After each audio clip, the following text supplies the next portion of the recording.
हाँ, good morning students. कल की वीडियो में हमने जो आवृतबीजी पादपों में जनन वाला लेसन चल रहा है उसमें आवृतबीजी पादपों के बारे में कुछ पढ़ा।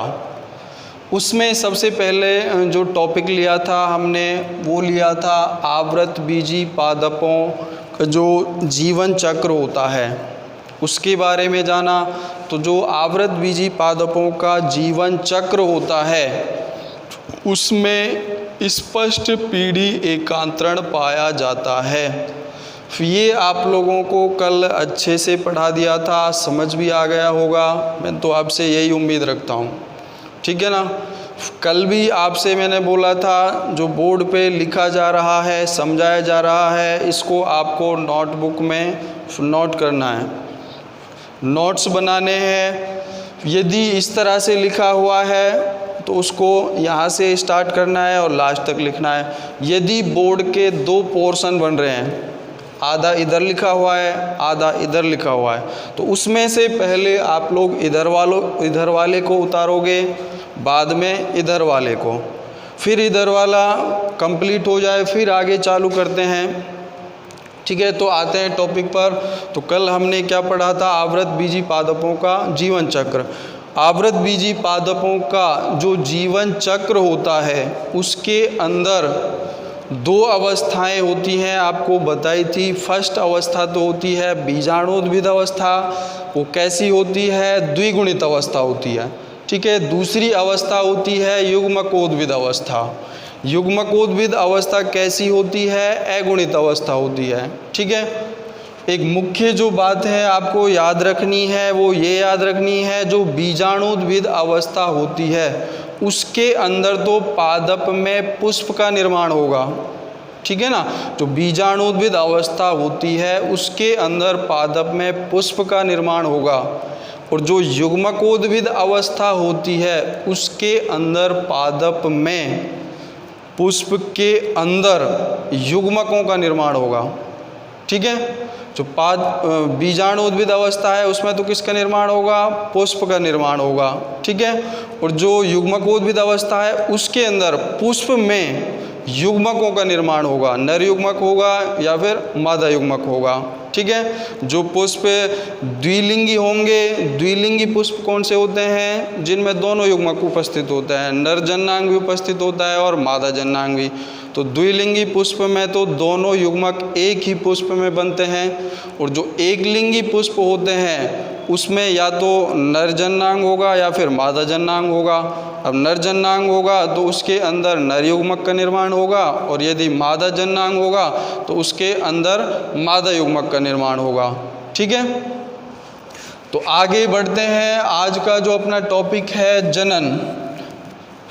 क्या होता है जनन, जनन को क्या बोलते हैं, रिप्रोडक्शन, ठीक है।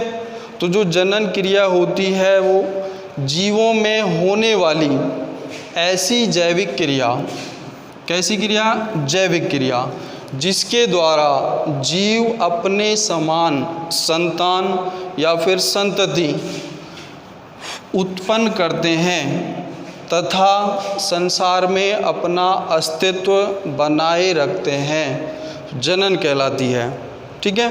तो जनन क्या होगा, कोई भी जीव है वो जैविक क्रिया के द्वारा अपने समान, ना कि दूसरों के समान, ठीक है ना।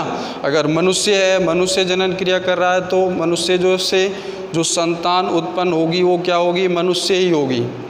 कुत्ता है, भैंस है, तो कुत्ते की संतान क्या होगी, कुत्ता ही होगी। भैंस की संतान क्या होगी, भैंस ही होगी, ठीक है। इसमें एक शब्द लिखा हुआ है समान संतान, तो जो जीव है उसी के समान संतान उत्पन्न होगी, ऐसा नहीं कि दूसरे जीव के समान संतान उत्पन्न हो जाए।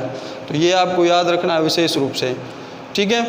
तो जीवों में होने वाली ऐसी जैविक क्रिया जिसके द्वारा जीव अपने समान संतति उत्पन्न करते हैं तथा संसार में अपना अस्तित्व बनाए रखते हैं, जनन कहलाती है, ठीक है। आगे बढ़ते हैं। तो आगे इसमें बात आती है कि जीव हैं, इनको जनन की आवश्यकता क्यों पड़ती है, क्यों करते हैं जनन, ठीक है। यदि कोई वस्तु है, कोई पदार्थ है, मान लो ये मार्कर है, इसको अपन आगे नहीं बनाएंगे, ये लास्ट मार्कर है अपने पास, आगे बनाने के लिए उपलब्ध नहीं है। ठीक है, तो ये जो मार्कर है लास्ट में एक ना एक दिन तो क्या होगा, समाप्त होगा। इसके अंदर जो स्याही है, इंक है, वो भी समाप्त हो गई। ठीक है, तो ये जो मार्कर है फेंकना ही पड़ेगा अपन को, कोई काम का नहीं रहेगा। ठीक है, और लास्ट में आके क्या हो जाएगा, ये नष्ट हो जाएगा।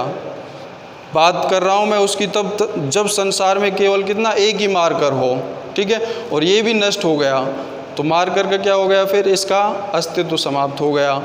ठीक है, अस्तित्व इसका कब बना रहेगा, जब इसको हम लगातार क्या करेंगे, बनाते रहेंगे। ठीक है, उसी तरह से संसार के अंदर जो जीव हैं उनका अस्तित्व भी कब बना रहता है, जब वो जनन क्रिया करते हैं।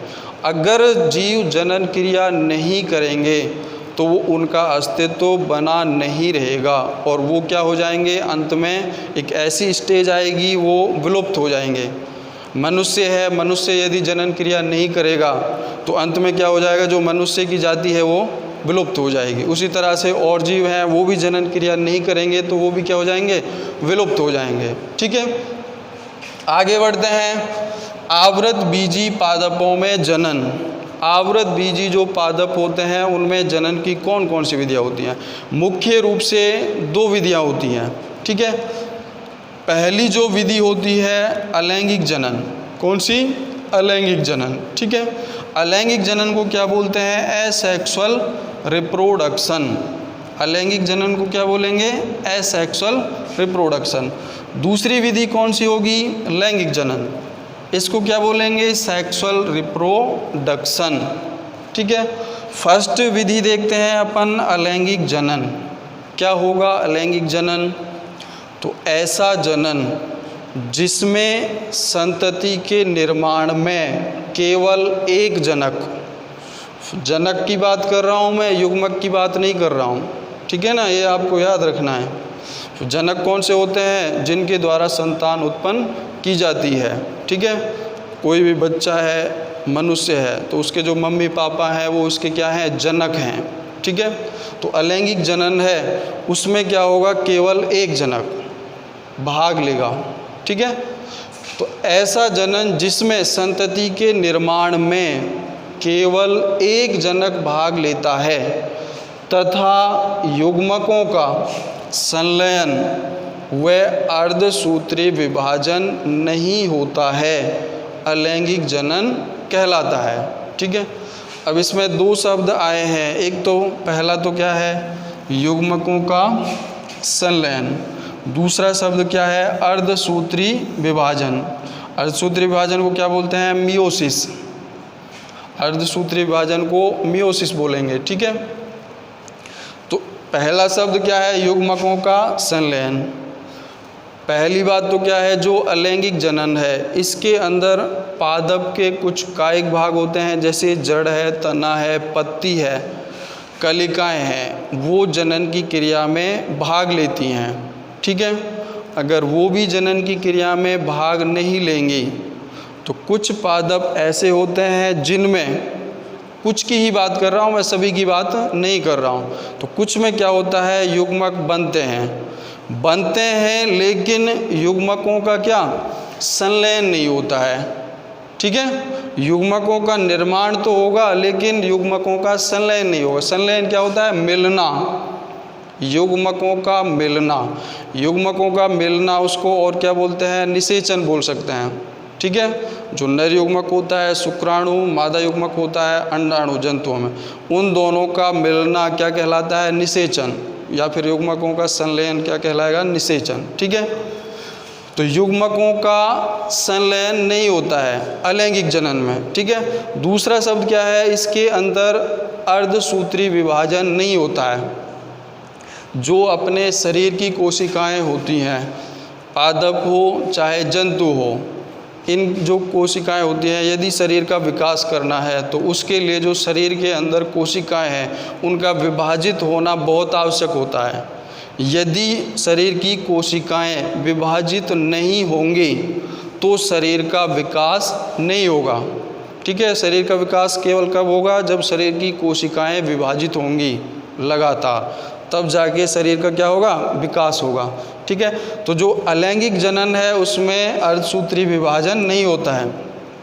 शरीर के अंदर जो कोशिकाएं होती हैं उनमें 2 प्रकार का विभाजन होता है। कितने प्रकार का विभाजन होगा? 2 प्रकार का विभाजन होगा। एक तो होता है समसूत्री विभाजन, समसूत्री विभाजन। दूसरा होता है अर्धसूत्री विभाजन, ठीक है। समसूत्री विभाजन को बोलते हैं माइटोसिस, माइटोसिस। अर्धसूत्री विभाजन को बोलते हैं मियोसिस।